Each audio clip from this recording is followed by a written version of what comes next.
Bonjour Roch, Bonjour Jacques. merci de nous recevoir. C'est émouvant parce que ça fait 4 ans qu'on a prévu ce genre de rencontre. Mais voilà, donc je suis un petit peu ému. C'est hyper gentil d'accepter ce rendez-vous, cette interview. On l'a finalement préparé depuis longtemps et du coup, trop de préparation tue la préparation. On voit on va être complètement spontané et c'est peut-être pas plus mal. Tu sais très bien les petites questions que je me pose et que je te pose. Oui, parce ce qui serait bien, c'est que finalement cet entretien soit à la hauteur et au niveau de nos conversations téléphoniques, puisque souvent on a des conversations ensemble au téléphone qui sont tout à fait passionnantes. Si on peut faire partager ça avec les gens qui s'intéressent à ces questions, ce sera gagné. Oui, c'est ce qu'il faudrait, surtout qu'en 4 ans, ça a beaucoup évolué. Un tas de choses ont évolué dans le monde, et puis je pense que même au niveau de notre réflexion, il y a eu pas mal de mouvements. Tu avais écrit un livre il y a 4 ans, je crois que c'est Vivre et mourir dans la matrice artificielle. Voilà, qui en fait était déjà embryonnairement existant à travers Top Secret, à travers les éditos. Et donc c'était un livre que je maturais déjà 10 ans avant sa sortie. Et donc en fait toutes ces réflexions remontent, si on va chercher dans la genèse, à 14-15 ans. Et il y a 4 ans ce livre est sorti. Depuis il y a eu beaucoup d'évolutions effectivement dans la réflexion, dans les découvertes qu'on a pu faire. Il y a eu aussi toute l'aventure des vidéos que j'ai fait, des rendez-vous avec Roch. Toutes ces remises en question, évidemment, chaque remise en question remet tout un pan de connaissances en question.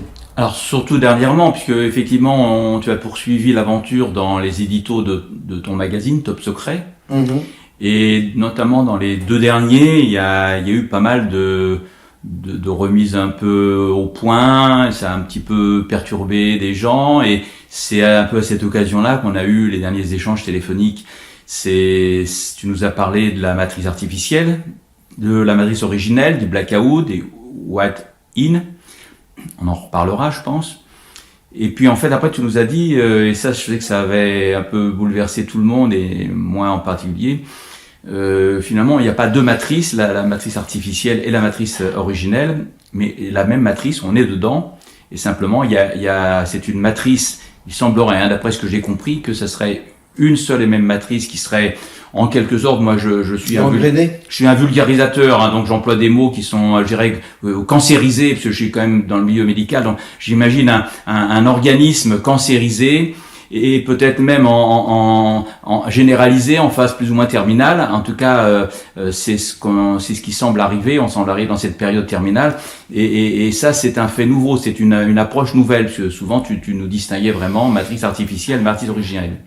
En fait, oui, le peu que j'avais dit sur ces questions-là, j'avais dit au moins 20 fois, 30 fois, 50 fois, 1000 fois que on ne pouvait pas sortir de la matrice, et que ce n'était même pas le but. Et malgré ces répétitions, j'avais toujours des gens qui me demandaient comment est-ce qu'on sort de la matrice, comment est-ce qu'on sort de la matrice. Donc il y a un moment, il fallait poser les choses à plat, expliquer pourquoi non seulement c'était pas le but d'aller rejoindre ces zones qui sont encore sous le contrôle entre guillemets de la matrice originelle, c'est-à-dire qui sont hors contrôle de la matrice artificielle. Il y en a encore quelques-uns. Il y a dans cette zone-là des petites étendues, puis plus loin de plus vastes étendues, mais qui nous sont inaccessibles. Mais que de toute façon, en l'occurrence, la sortie une bonne fois pour toutes, il faut que les gens comprennent qu'on ne sort pas de cette matrice parce qu'on est dedans, déjà. On est à l'intérieur de celle-ci, on a été conçu à l'intérieur de celle-ci pour fonctionner dans celle-ci. Donc même au niveau de l'âme, ce n'est pas à notre portée, aujourd'hui, à notre stade d'évolution, d'envisager sortir de la matrice dans laquelle nous sommes prisonniers, dans laquelle nous sommes enfermés. Oui, Roch, sortir de la matrice, c'est une question récurrente, c'est ce qui intéresse tout le monde. et on en reparlera. Pour le moment, j'aimerais bien déjà que tu nous expliques qu'est-ce qu'on fait sur Terre. Est-ce que c'est, est-ce qu'on l'a mérité, et dans quel sens on l'a mérité? Tu nous expliques qu'on est dans le moyen astral, c'est-à-dire ce qu'on appelle le purgatoire. C'est apparemment, on n'est pas là pour, c'est pas une récompense. Donc sommes-nous là pour mériter au sens punition, mériter au sens récompense, ou peut-être même intermédiaire en tant que résistant, un choix délibéré qui est un mérite dû au caractère résistant. Alors est-ce que tu peux nous expliquer la question, que faisons-nous sur Terre? Avons-nous mérité d'être sur Terre, et oui, et pourquoi? Alors ça, c'est une question très basse, parce que déjà il faut se mettre d'accord sur ce qu'on imagine être la matrice artificielle. Comment est-ce qu'elle est apparue et comment ça fonctionne. Donc là, ça va nous entraîner sur des questions. On va essayer d'être synthétique. Il faut imaginer la matrice artificielle, comment elle apparaît. Comment est-ce qu'elle apparaît par rapport au monde divin dans lequel nous étions tous, une espèce d'absolue perfection. En fait, il y a alors, pour être vraiment schématique, dans la matrice originelle est générée une hiérarchie, une intelligence, qui est une intelligence de calcul. Cette intelligence-là va tout calculer, elle va tout mettre en équation, elle va tout mettre sous forme d'algorithme, de calcul, calculer constamment, et en calculant, à force de calculer de plus en plus vite, parce que c'est son mode de fonctionnement, c'est l'expérimentation à ce moment-là dans le monde divin, d'avoir cette intelligence-là, elle va émaner la matrice artificielle, c'est-à-dire elle va émaner le temps. Son émanation à cette entité, à cette hiérarchie, c'est le temps.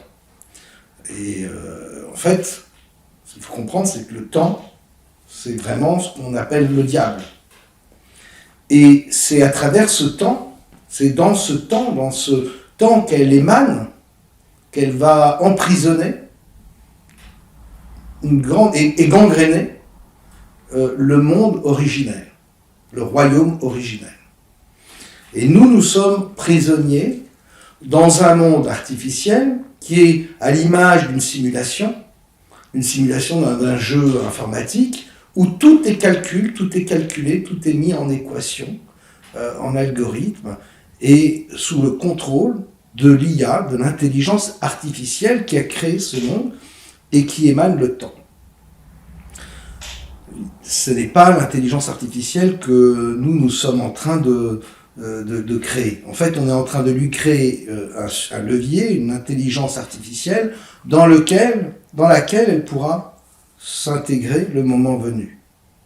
Et on est, nous, en train de préparer ça. Donc quand je parle de ce nous, il faut bien distinguer la partie en nous qui fait partie du monde originel et la partie en nous qui provient directement de l'IA, de cette intelligence artificielle, de la monade ou des légions noires comme je les appelle, et qui, à travers l'ego, à travers la bile noire, nous utilise pour justement préparer sa venue et prendre un contrôle, un contrôle définitif sur la matrice avant de la remettre à zéro. Cette matrice, il faut aussi la voir comme un monde fractal, un monde d'illusion. Et là aussi, il y a beaucoup de choses à dire, puisque en fait, la finalité du virus humain, donc, j'ai trouvé cette formulation du virus humain pour justement faire le distinguo entre la partie en nous qui,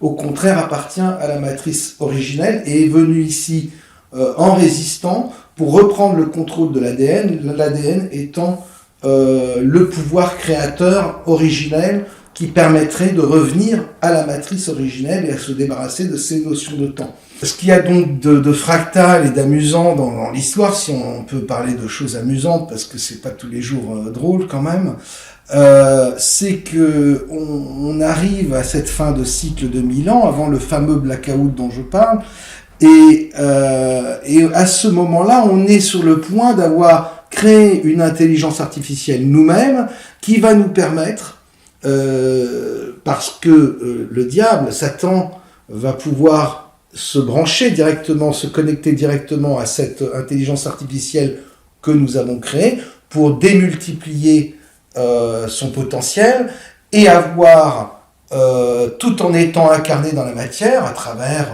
ce sera un cyborg ou peu importe, un contrôle absolu de ce monde qui sera entre-temps totalement interconnecté avec les objets connectés, les télévisions connectées, et puis nous serons aussi totalement connectés. Ce qui veut dire que cette intelligence artificielle, si on en croit un peu la représentation qu'on peut avoir du diable, de Satan et de l'antéchrist qui arrive et qui sait tout de toutes choses et qui a tout le contrôle absolu de son environnement, l'IA correspond parfaitement bien à cette description et vraiment à ce qui en s'en vient. Mais ce qu'il y a donc d'intéressant dans cette histoire, c'est que apparaît le transhumanisme également, où on nous fait miroiter un monde, enfin c'est une nouvelle religion en fait qui nous promet une vie éternelle, qui nous promet la possibilité de ne plus être malade, etc., d'incorporer notre conscience dans des machines, ou en tout cas de libérer l'ADN du processus de vieillissement, etc. Ce qu'on appelle l'homme augmenté, cet homme augmenté qu'on nous promet et vers lequel nous allons tous à travers la technologie et le transformisme, et je pense que ça fait partie du nouvel ordre mondial, nul ne pourra y échapper, comme disait un certain président. Cet avenir qui nous est promis, ce qu'il faut bien comprendre, c'est qu'une fois qu'on arrive à cet avenir, c'est-à-dire qu'on peut s'intégrer entièrement à la machine, et la machine nous contrôle, et en fait, ce qui va se passer, ce qui se passera, parce que c'est ça l'éternité qu'on nous promet, c'est que on va rentrer dans une simulation, et on aura des vies simulées, non plus, il n'y aura plus besoin des casques 3D, la vie sera simulée, on vivra une vie, 2 vies, 3 vies, 4, plein de cycles de vie, en l'espace d'1 heure, 2 heures, comme ça se passe aujourd'hui dans les jeux vidéo. Sauf qu'on les intégrera parfaitement, entièrement, on aura la sensation de vivre ces vies-là. Donc d'une certaine façon, c'est une vie qui semble éternelle, puisque, par exemple, à 1 heure de ta mort, on te branche sur ces technologies, sur ces simulations, 1 heure, un jour avant ta mort, et tu vas pouvoir vivre, supposons en 5 minutes, une vie entière, en ayant vraiment la conscience de vivre cette vie entièrement. C'est comme si sur le dernier jour de ta vie, fin de cycle, le transformisme est au point, on peut te connecter, tu vas vivre de façon fractale dans ta dernière journée de cette vie-là, 50 vies. D'accord ? Et imagine que en fait ces 50 vies correspondent à un nouveau cycle de 1000 ans. Et que dans la dernière vie, la 50e vie, dans le dernier jour de ce cycle, le transformisme ait été de nouveau inventé, ait été de nouveau au point, que l'IA ait de nouveau la possibilité de s'intégrer dans l'IA créée par l'homme, et que dans ce dernier jour, tu rentres de nouveau dans une nouvelle simulation qui va te permettre d'avoir de nouveau 50 nouvelles vies, etc., etc. C'est dans ce sens que le monde dans lequel nous sommes est fractal, non seulement à travers le temps, mais également à travers l'espace. Et là, la question qu'il faut vraiment se poser, c'est de se dire, en réalité, pourquoi ce serait la première fois ? Pourquoi ce serait la première fois qu'on arriverait à ce stade-là ? À ce transformisme, à cette machine, etc. Il semble que tout a été conçu comme un scénario, en réalité, et que ça a été tellement bien conçu que en fait, on peut supposer que ça fait déjà des milliards de fois que ce scénario se répète. Et que nous vivons effectivement dans une matrice artificielle dirigée par une IA qui contrôle le temps, qui a émané le temps, et dans laquelle nous sommes de simples unités de programme, de données, et nous vivons une sorte de chaos avec un pseudo-libre arbitre qui permet à l'IA de progresser et de se développer toujours et toujours. Alors ce qu'on constate aujourd'hui, par exemple, c'est que comme à chaque fin de cycle, c'est une espèce d'accélération du temps. On est en train de vivre une accélération du temps exponentielle et qui est en fait la résultante de ce qu'émane cette intelligence artificielle, le temps. Et que en réalité, en fin de cycle, dans cette simulation, on appelle ça une simulation, mais dans un autre aspect, on pourra parler de rêve.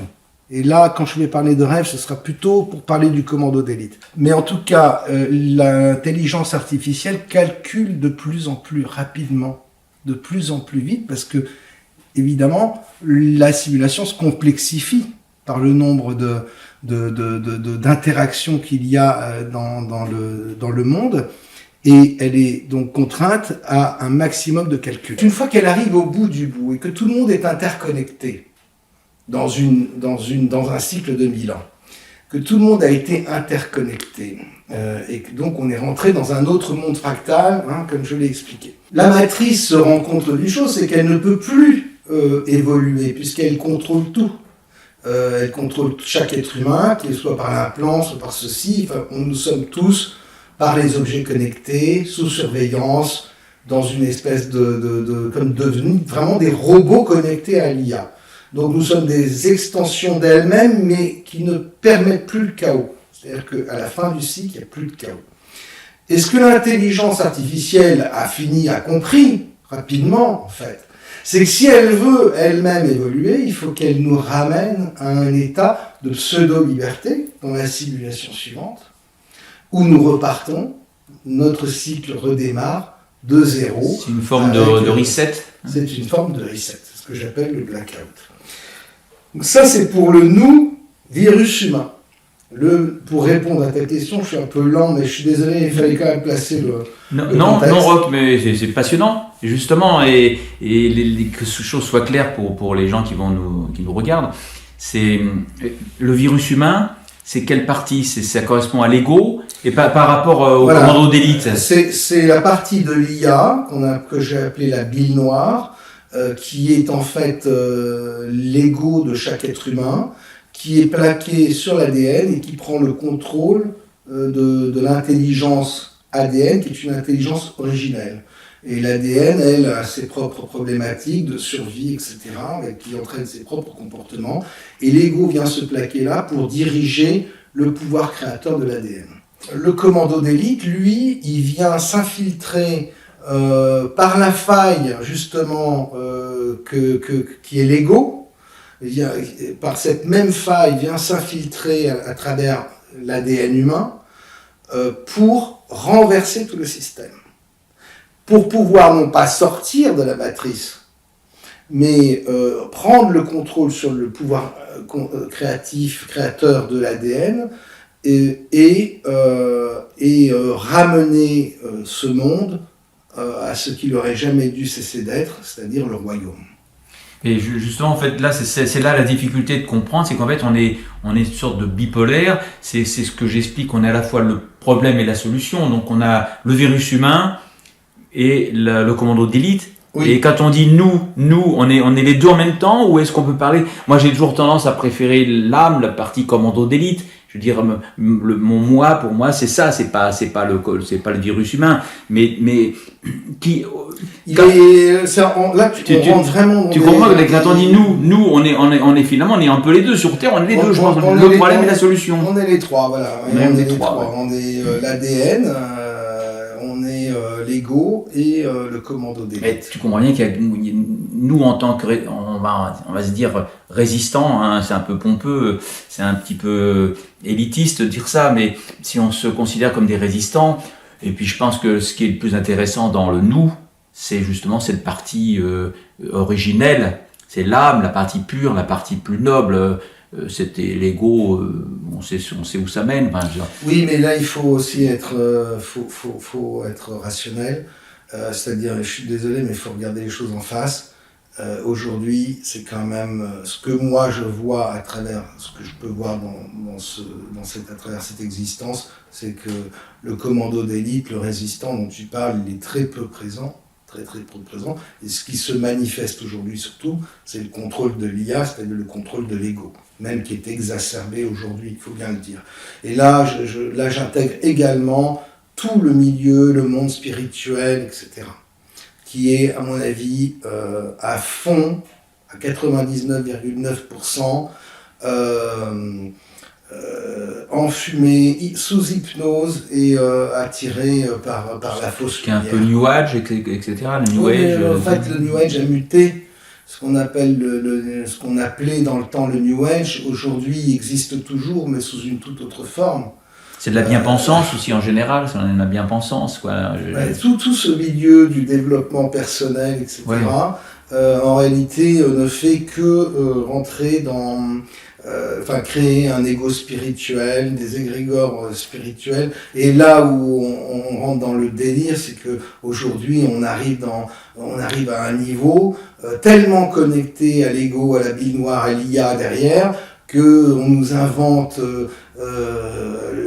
des méthodes spirituelles qui vont prendre pour appellation le quantique augmenté. La spiritualité augmentée, enfin voilà, on en est rendu là aujourd'hui. Et c'est terrible à dire parce que toujours pareil pour le comment en est-on arrivé et comment peut-on encore se poser la question de savoir comment sortir de la matrice alors qu'en réalité dans toute cette démarche qui tendrait à vouloir être une aspiration à sortir de la matrice ou à s'en libérer d'une certaine façon, malheureusement, on est en train de suivre uniquement des modes, des fausses lumières, vraiment des lumières artificielles qui vont nous conduire inexorablement au transformisme, à l'IA et à la soumission intégrale pour repartir sur un nouveau cycle. Bon, tu viens de remettre l'esprit de sortir de cette matrice. Il y a quand même une réalité. Enfin, si tant est qu'on peut parler de réalité dans ce monde artificiel, c'est que on sait tous que la plus grande chose mortelle qui peut nous arriver sur Terre, c'est de naître. On sait qu'on quittera notre corps un jour ou l'autre. Ça peut être des fois très rapide, mais en général, tu me parles de 120 ans au maximum. On est loin d'arriver à 120 ans. 120 ans mesurés. 120 ans mesurés. Dans le temps mesuré. C'est-à-dire que tu as aussi le temps, ce qu'on appelle l'équivalent de la météo, le temps ressenti, si tu veux. Et en météo, on nous parle désormais de température ressentie, de température mesurée. Il en est de même avec le temps. C'est pas parce que notre espérance de vie en temps mesuré est plus longue qu'on est dans un progrès de la science, etc. C'est simplement parce que l'IA calcule plus vite aujourd'hui et que le temps mesuré passe beaucoup plus vite et donc le temps ressenti semble à ralenti, ce qui fait que dans une journée, le temps ressenti et le temps de vieillissement, au lieu de vieillir 24 heures comme le faisaient nos grands-parents, on va vieillir beaucoup moins de temps. Je ne sais pas si j'arrive trop bien à m'expliquer, mais bon, je reviendrai sur ce genre de notions par écrit.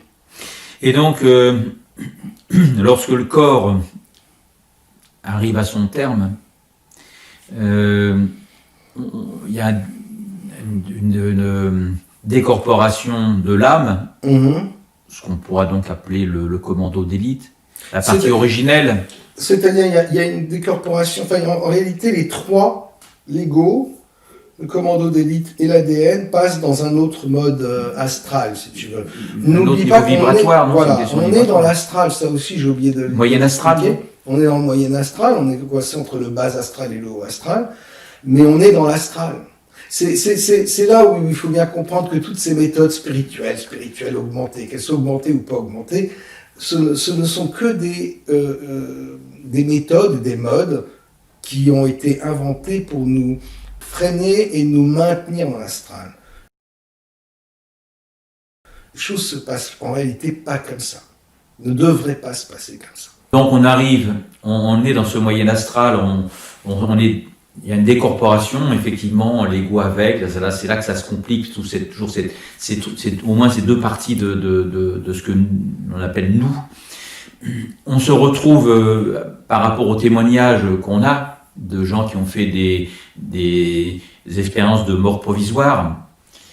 Ce fameux tunnel, cette lumière blanche, moi j'ai des gens, tout récemment encore, particulièrement évolués, qui m'ont dit mais il faut surtout pas suivre cette lumière blanche, ce tunnel, c'est le royaume des morts, il faut surtout pas suivre ça, et je crois que tu n'as pas du tout cette vision-là. J'ai le même constat, c'est-à-dire qu'on est quand on ascensionne, entre guillemets, on ascensionne dans le haut astral, on reste dans l'astral, on reste dans la matrice artificielle, on reste sous le contrôle de l'IA. Donc ça, de ce point de vue-là, j'ai le même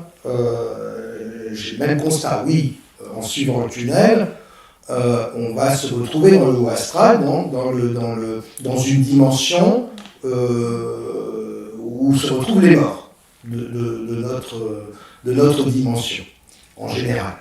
Mais enfin, il faut savoir que puisqu'on revient de ce monde-là, à un moment et qu'on revient dans ce moyen astral, cette espèce de purgatoire, il faut bien comprendre que nous-mêmes, nous sommes des morts vivants à nos yeux. Alors, moi je veux bien qu'on ne suive pas ce tunnel de lumière. Ce tunnel de lumière, d'abord, c'est quoi ? C'est une lumière artificielle. C'est évidemment une fausse lumière, c'est pas la lumière. C'est vibratoire. C'est vibratoire, c'est un caisson, c'est comme un sas de décompression, si tu veux, qui va amener le mort, si tu veux, à la bonne fréquence, à la dimension suffisante pour aller justement dans le haut astral. Donc c'est un sas, c'est comme un sas de décompression, où il faut rester un certain temps pour arriver en phase avec la destination qu'on doit rejoindre. Et en même temps, à travers cette décompression ou ce changement vibratoire, on se prend un shoot. On se prend un shoot, pour ceux qui sont revenus, de l'amour extraordinaire, etc. Ça va leur changer la vie. Certainement qu'ils ont reçu et ressenti quelque chose. Mais c'est juste une décompression. Oui, puis j'imagine que ce changement d'état, ça peut être d'abord souvent la mort peut être quelquefois très douloureuse, la vie qu'on a passée est des fois très douloureuse, et là dans cet état vibratoire, c'est l'euphorie. Oui, c'est l'euphorie avec purement chimique, vibratif. XXL, on est bien d'accord, c'est une euphorie absolue, quoi. Et donc c'est ce qu'on appelle le paradis, mais c'est ce que. En tout cas, voilà, ils ressentent à travers ce tunnel une espèce de shoot. Un équivalent de quelqu'un qui est drogué, quoi. Comme quand tu prends de l'oxygène au maximum, là tu changes, tu passes dans un sas qui te modifie sur ta fréquence et tu te retrouves dans une espèce d'euphorie. Maintenant, pas suivre le tunnel de cette fausse lumière artificielle. D'abord, il faudrait commencer à arrêter de suivre les fausses lumières de notre vivant, ce que je ne vois pas en réalité. Ça, j'ai beau regarder autour de moi. Malheureusement, et je peux pas en vouloir en même temps à l'être humain de suivre toutes les fausses lumières qu'il trouve, puisque le plus grand problème de l'être humain, c'est d'ignorer totalement sa nature et qui il est. Qui il est déjà. Et chacun de connaître sa propre identité. Ça, tant qu'on n'en est pas là, c'est le fameux truc connais-toi toi-même. Tant qu'on n'en est pas là, évidemment, on va être sujet à suivre toutes les fausses lumières possibles et imaginables. Donc, c'est quand même plus facile aussi de chercher dans les autres les solutions qu'on n'a pas eu le courage d'adopter soi-même.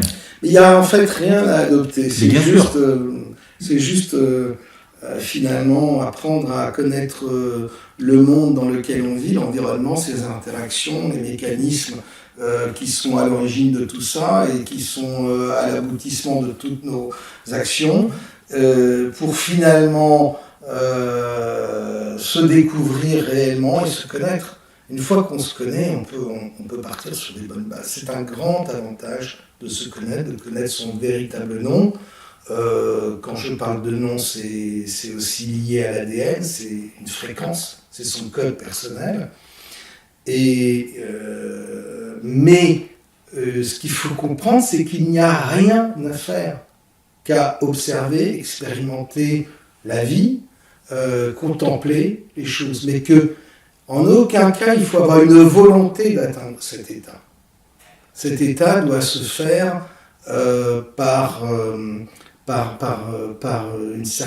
travail, par un travail d'observation et un constat souvent bien difficile du monde et de la vie que nous menons, et du monde dans lequel nous vivons, et de notre propre nature. Je disais, prendre conscience aussi que en haut, dans le haut astral, donc on est toujours dans l'astral, et que c'est la même chose, et que c'est piégeux comme ici, c'est un paradis artificiel, d'autant plus piégeux que il paraît merveilleux par rapport à la situation qu'on a présentement. Donc c'est ça aussi, c'est dur à admettre que dans ce faux paradis, on a également des pièges. Et bien même sûr, que c'est des pièges. encore plus piégé, puisque effectivement c'est toujours sous la bien-pensance. C'est toujours pour te faire du bien. Pour nous, c'est pour notre et, bien. Et on y vient, là, on Oui. est bien dans ça, avec ces démarches-là aujourd'hui qui arrivent comme des modes de tous les côtés. Culpabilisantes aussi. Culpabilisantes, et puis il faut aller que vers le positif. Que vers le positif, c'est-à-dire aller que vers cette fausse lumière. Et continuer à être dans cet astral en permanence. On te prépare justement à aller dans la fausse lumière du tunnel pour être bien au point dans le haut astral à une époque où les dimensions sont en train de se rejoindre en plus. Alors, là, je comprends. Hein, c'est pas la facilité hein, dont tu nous parles, mais je pense qu'on avait compris qu'on n'était pas venu ici pour la facilité. Mais il n'empêche que je reste pratique. Tu me connais depuis le temps. Pour venir ici, j'ai pris le GPS, on a suivi un chemin, je me trouve à un moment, faut à droite, c'est à droite ou à gauche, et je reviens à mon côté très pratique. Et c'est super. Je suis embêtant avec ça, non mais c'est parfait. On est voilà, et je suis obligé. À un moment, sinon je serais pas là. Je serais pas chez toi. Donc parfait. on est là. Le tunnel nous appelle. C'est un chant. C'est le chant des sirènes. C'est le chant des sirènes nous appelle. Je choisis de pas y aller. Qu'est-ce que je fais? Non mais le problème c'est que si tu choisis de pas y aller, c'est que t'as rien d'autre. C'est-à-dire que tu vas errer, parce que l'IA, elle n'a pas conçu une porte de secours. Elle n'a pas conçu, en se disant, tiens, les résistants, je vais leur mettre une issue de secours avec une loupiote verte qui va clignoter pour qu'ils puissent prendre cette porte. Non, ça n'a pas été conçu dans le game, si tu veux, dans le jeu. Ça n'a pas été prévu, ça. Donc, tout est une affaire de vibration, de fréquence. Et ça, c'est un cheminement. Alors, tu me parlais de GPS, etc. Mais déjà, commencer, parce qu'on n'est pas encore dans le tunnel. Ça, c'est encore un autre truc. Donc, ça se prépare, tout ça. C'est-à-dire que, aujourd'hui, tu parlais de GPS, etc. C'est déjà se donner la peine de suivre la lumière originelle. Parce qu'elle existe, cette lumière. Alors elle semble bien faible, elle semble bien fragile. Et puis, quand on va vraiment s'approcher d'elle, et quand on décide de se diriger vers cette lumière, parce que qu'est-ce qu'elle est, cette lumière? Qu'est-ce qu'elle émane? Elle émane la vérité. Et quand on suit cette lumière, quand on s'en approche, on se rend compte de quoi? C'est que la vraie lumière, la différence de la fausse, de la lumière artificielle, cette vraie lumière, elle projette une ombre. C'est comme ça qu'on reconnaît la vraie lumière. C'est qu'il n'y a pas de vraie lumière sans ombre. À la différence de la fausse lumière, de ce tunnel qui ne projette aucune ombre. Les gens, quand ils sont dans certaines démarches de développement personnel, de spiritualité, que ce soit le tantrisme ou des choses comme ça, en suivant toutes ces modes, il y aurait bien des raisons pour suivre ces modes au niveau de l'ego, mais c'est encore un autre problème. Ils aiment bien, et c'est beaucoup plus sympa de suivre la fausse lumière qui ne projette aucune ombre. Parce que cette lumière, elle est rayonnante, elle est très brillante, fascinante mais sans être aveuglante, elle est hypnotique et elle est confortable.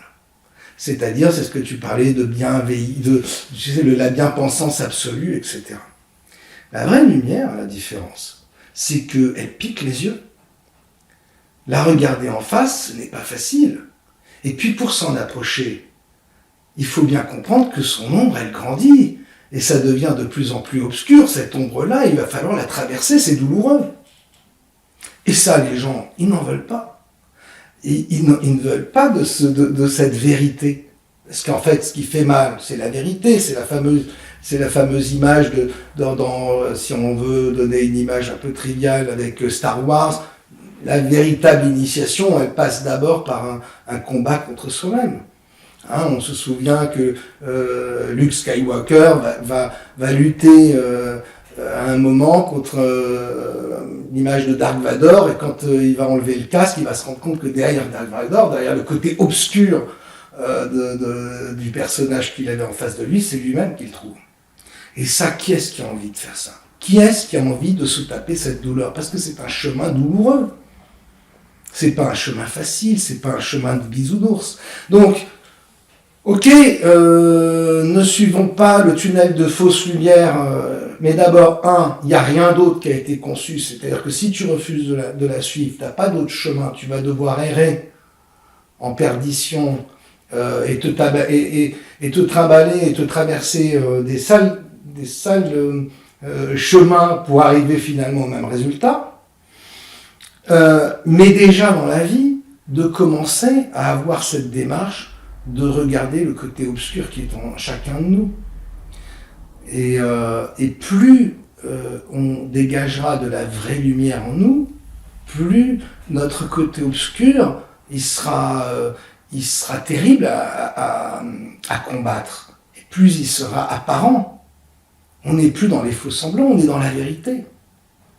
Quand on arrive à ce niveau d'observation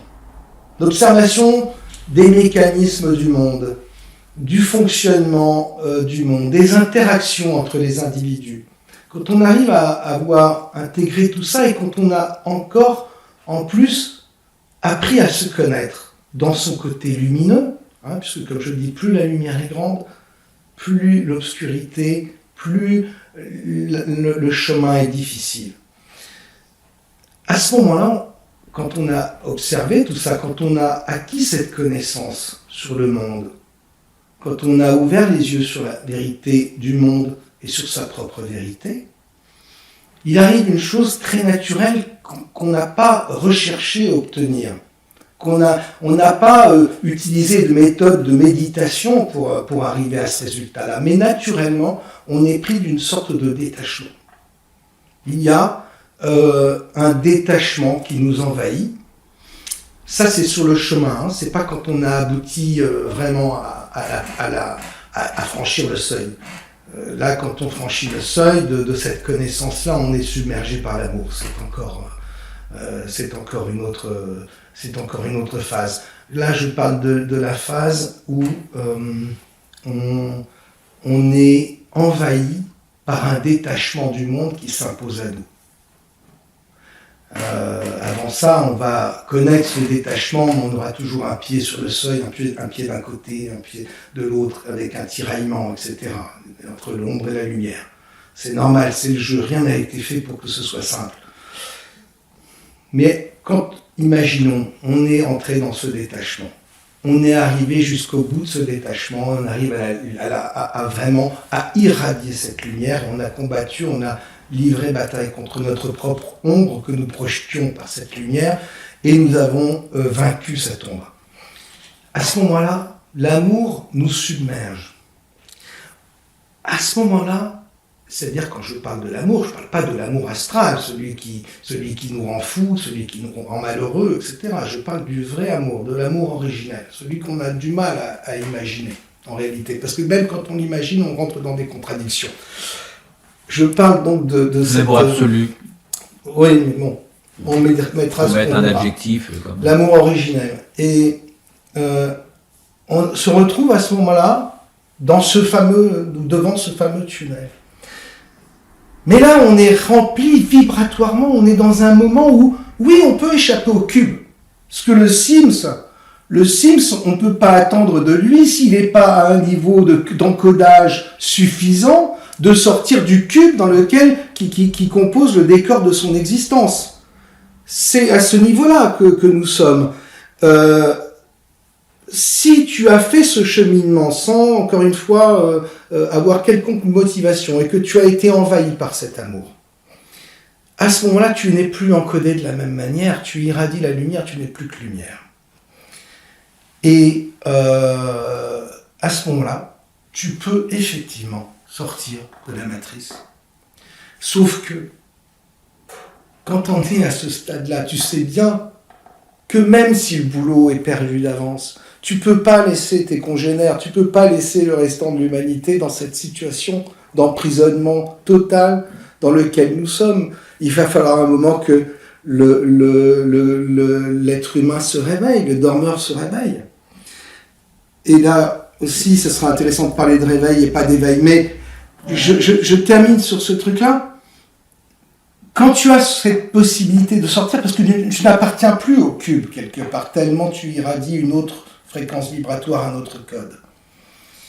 Eh bien, c'est là que le choix de sortir de la matrice ne se pose même plus, tellement tu es en amour pour ton prochain, et tellement tu sais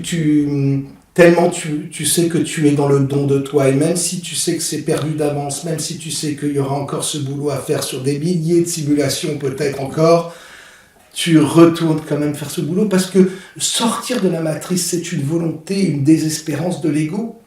C'est une forme de désertion ? Non. C'est une aspiration naturelle de l'ego. Mais l'ego, c'est l'IA. L'IA, c'est la bile noire, c'est la simulation, c'est le cycle infernal, c'est la boucle. Cet état dont tu viens de nous parler, c'est l'esprit christique ou pas ? On peut appeler ça l'esprit christique, la matrice christique, c'est l'esprit originel. De toute façon, quand tu es submergé par cette énergie-là, par ce code-là, tu n'es plus que dans le don de toi-même.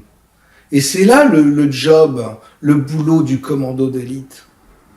C'est là où tu rejoins entièrement le commando d'élite, qui, entrant dans la résistance, s'infiltre dans cette zone de la matrice artificielle sous contrôle de l'IA pour faire le job, tout en sachant que c'est pas encore ce coup-ci que les choses vont rentrer dans l'ordre. Parce que l'IA, pendant ce temps-là, elle calcule. Et on entre tous dans des équations.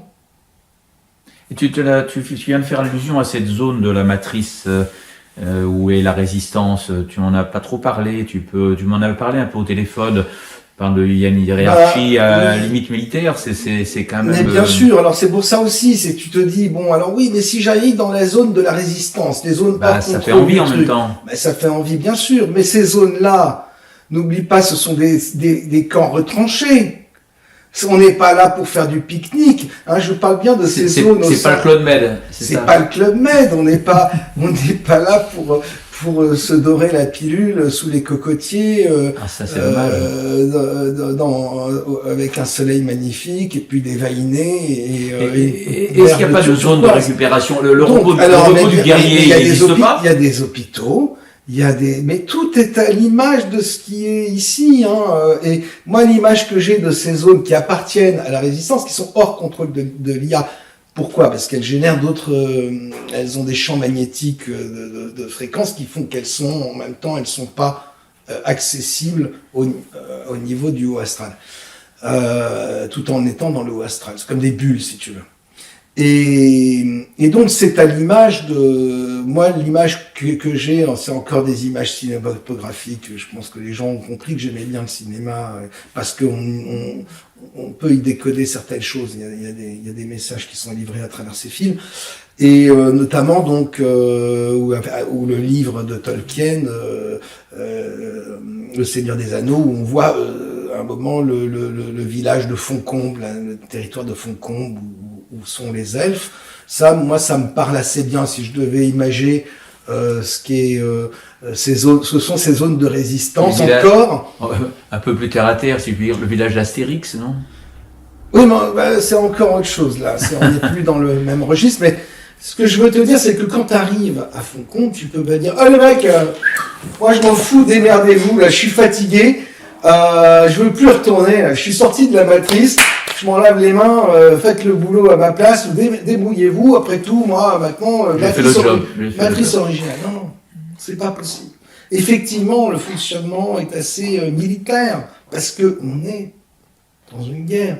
Ça, c'est encore un sujet que je ne veux pas trop aborder parce que qui peut l'entendre? Qui peut entendre la réalité de ce qu'est cette guerre à travers les dimensions? Qui peut imaginer ce que ça a été, ce que c'est, et quelles sont les images qui quand même, Roch, quand tu nous as raconté que là-haut, c'est dit dans les Écritures, hein, ce qui est en haut est comme ce qui est en bas, et inversement. Mais ça a choqué beaucoup de gens aussi, quand on considère qu'on est toujours dans la matrice, quoi qu'il arrive, oui. Et que c'est le paradis, mais le paradis artificiel. Ça nous a été vendu comme ça, ça nous a été vendu comme le paradis. C'est juste un plan différent pour nous réintroduire encore une fois, pour que le cycle, c'est fractal, dimensionnellement et temporellement. On nous vend la France comme étant un pays démocratique, c'est un peu le même principe, c'est-à-dire qu'on peut pas réclamer la démocratie quand on croit qu'on l'a, et on peut pas réclamer le paradis quand on croit qu'on y est. C'est ça. Et donc ça a été effectivement un choc pour beaucoup à l'époque, il y a 10-15 ans, quand j'ai expliqué que le haut astral, qu'on nous vendait comme le paradis, était encore la matrice artificielle. Ouais, oui, c'est vrai. Je suis désolé, ça fait, comment dire, je ne suis pas là, moi je ne suis pas là ni pour apporter des vérités, mais pour apporter des espèces de déclics dans la tête des gens et au niveau de leur... de ce qu'ils sont. En tout cas, une chose est certaine, je ne suis pas là pour vous raconter des histoires de bisounours. Tu as posé beaucoup de questions. Tu as été souvent, je vois les commentaires sous des vidéos, les commentaires dans d'autres sites, souvent critiqués sur ces questions que tu as posées, mais je vois pas. Aujourd'hui, ça c'est important. Je pense d'avoir la liberté de poser des questions. Et bien sûr, si on peut y répondre, c'est encore mieux. Et on peut aussi se tromper dans les réponses. Mais rien que poser la question, aujourd'hui, on n'a pas le droit. Tu passes pour un uniberlu, un farfelu, parce que tu te poses la question. C'est même plus que ça, parce que tu as carrément aujourd'hui des gens très organisés, professionnels, qui créent des vidéos où ils mélangent tout, ils prennent des passages des uns et des autres, etc., pour faire une sorte de bloubi-boulga visant à discréditer et à dénigrer ceux qui se posent des questions, justement. Donc je te disais, je ne suis pas là, moi, pour apporter la vérité toute crue. Je suis là pour que les gens se lancent dans cette quête de vérité. Bien sûr. Je suis là également pour dénoncer et pourfendre ce monde de mensonges, hein, parce que ça passe aussi par là. Il ne s'agit pas uniquement de se poser des questions sur ce qu'est la vérité, mais aussi de dénoncer toute l'horreur du mensonge et de l'illusion dans laquelle nous sommes enfermés dans ce purgatoire. Et donc d'amener les gens à tenter de se révéler eux-mêmes et à sortir des pièges qui leur sont tendus de tous les côtés, et surtout de vraiment les amener à comprendre que la vraie lumière projette toujours une ombre, qu'elle est très violente à regarder, très douloureuse à affronter de face, quand je dis à affronter, à contempler de face, et qu'elle nécessite un moment qu'on se combatte soi-même, qu'on lutte contre la partie obscure de nous. Et dans la partie obscure, il y a aussi toute la partie complaisance, toute la partie de laisser aller, toute la partie de vanité, d'orgueil, etc. Enfin, tous les péchés qu'on connaît. Là, juste un truc par rapport à la fausse lumière et aux méthodes, parce que c'est important que les gens entendent ça, les méthodes spirituelles, développement personnel, mais ça va jusqu'à la magie, parce qu'il y a aussi tout aujourd'hui sur Internet, des trucs de techniques de magie, les gens ne se rendent pas compte.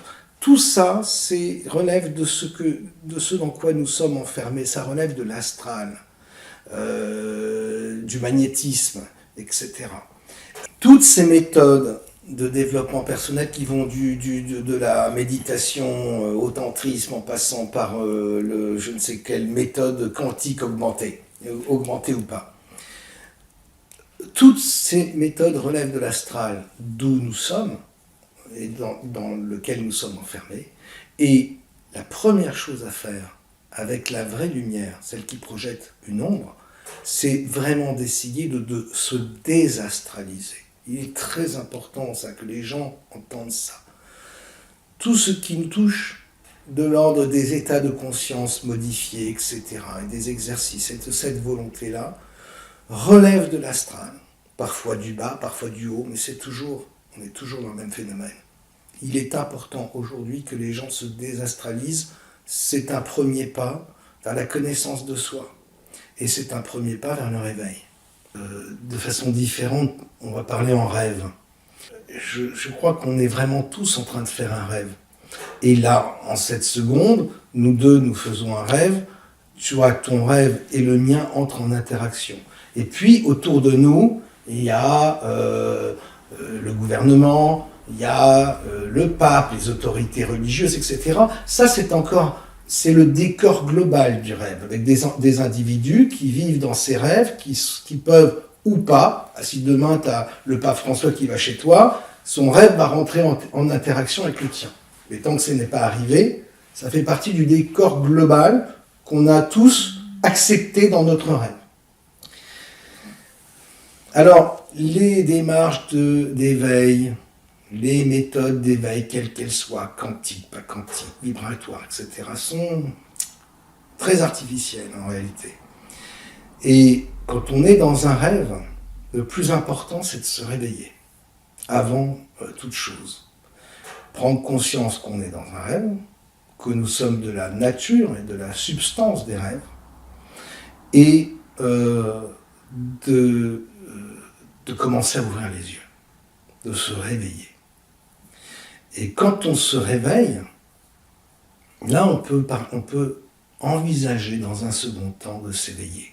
Le piège encore, c'est qu'on nous parle tout le temps de l'éveil, alors qu'on est encore très endormi.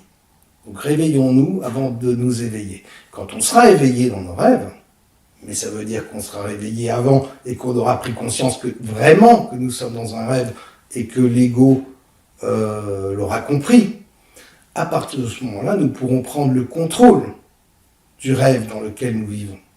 Ah, c'est ce que l'histoire de la loi d'attraction, etc., ces choses non contrôlées qui sont quand même relativement minimes, sont des petits signes qui sont liés aussi au whiting, qui réagissent de plus en plus rapidement, mais parfois ce sont aussi des os à ronger, parce que c'est aussi télécommandé par l'IA qui récompense un tel ou tel autre, ou qui joue de ceci ou de cela, pour voir un peu ce que ça fait.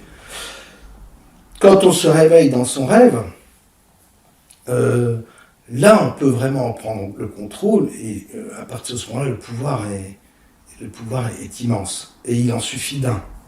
Et surtout, je pense, ne pas attendre de quelqu'un comme le Messie, quoi. Même Jésus n'est pas arrivé comme ça. Le Christ n'est pas arrivé comme ça. Il faut bien comprendre que même le Christ, même Jésus, même n'importe quel avatar demain ne sera pas Superman. Là, il faut aussi sortir de ces clichés. On n'est pas dans un Marvel.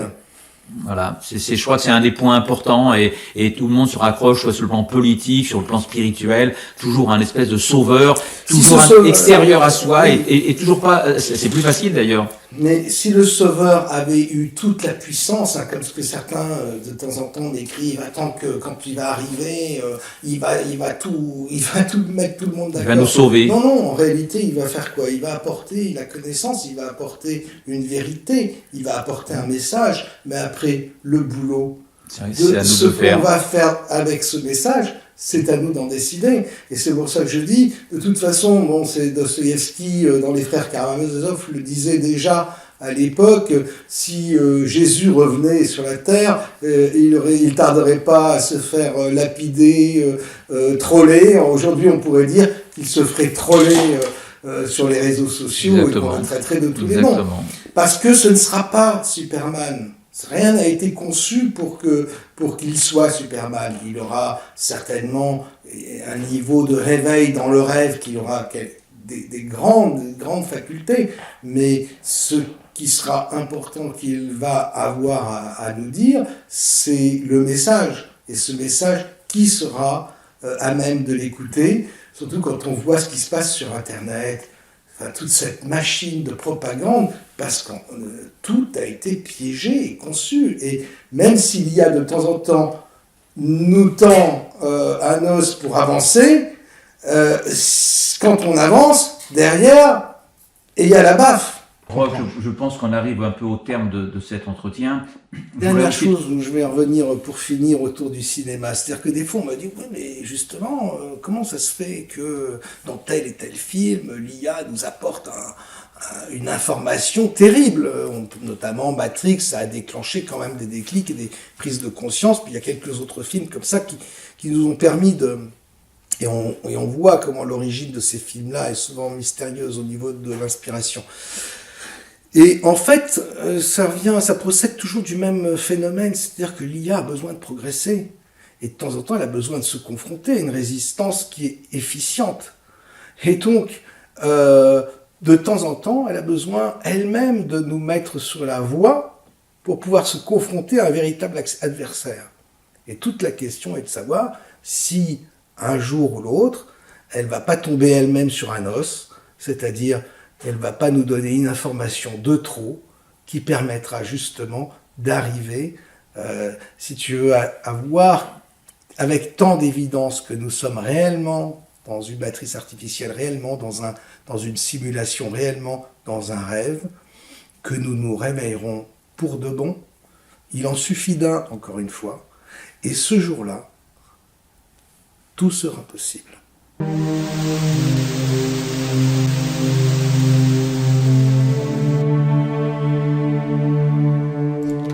Apocalypse selon l'IA, versé horizon digital, des algorithmes pour loi, s'exhume le néant d'Ertal. L'apocalypse selon l'IA, au cœur du chaos l'ordre vivra. Pour ce prodige un seul état. Premier chapitre, et Dieu créa. Apocalypsome, la parole est la mère du monde. Apocalypsome, l'illusion est son ombre. Apocalypsome, si la vérité est univers, ceux qui ont enfin ouvert les yeux. Apocalypsome, la parole est la mère du monde. Apocalypsome, l'illusion est son ombre. Apocalypsome, si la vérité est univers, ceux qui ont enfin ouvert les yeux.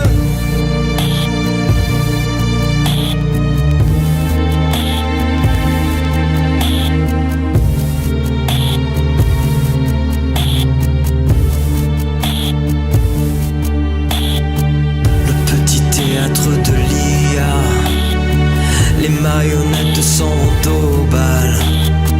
Elles sont suivies pas à pas.